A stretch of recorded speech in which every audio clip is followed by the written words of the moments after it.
Hello friends आपण मानकु Gurukul for competitive exam YouTube channel को स्वागत। तो फ्रेंड्स आरआई ओमिन आईसीडीएस सुपरवाइजर एग्जाम को नहीं आसी गोटे बिग अपडेट एग्जाम बातिल होईछि।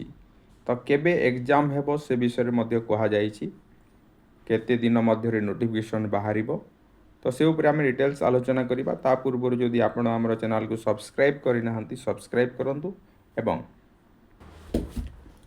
तो देखो ये जो नोटिफिकेशन आसी आज आपणकर आसला तो ये कहुई जे आपणकर जो एग्जाम हेबार थिला मेन एग्जाम जो आपणकर हेबार थिला तो सेटा आपणकर जो लेखाई देखो 1 अगस्त रु 4 सेप्टेम्बर भितर जो एग्जाम थिला सेटा पूरा कैंसिल कराई एवं further process of examination will be notified on the basis of order past in the WP ये जो लेखाई ये नंबर जोटा लेखाई तो पाखापाखि आपंकर 14 रु 16 दिन भितर आपंकर यहाँ बाहर संभावना रोचे कौन आग को हम।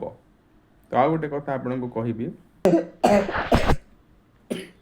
तो जो मैंने पीओ 2025 ऑनलाइन कोचिंग नेबा को चाहिए तो डिटेल्स देखिपारे ये आपन को ओनली 399 पड़ो एवं व्हाट्सएप नंबर मध्य आपन को दिखाई यही व्हाट्सएप नंबर रे आपण जॉइन करें कथबार्ता हो पारे जो दिखाई।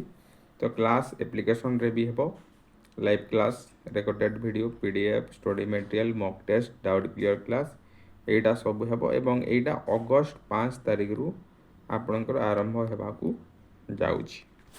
तो निहाती भाव जॉइन करंतु जो माने इंटरेस्टेड अछंती एवं एग्जाम ओरिएंटेड कथा सब सेठी कहा जाए सिलेबस बेस्ट कहा जाए शॉर्टकट ट्रिक कहा जाए। तो डिटेल्स आपण प्रॉफिट पाई पाइबे।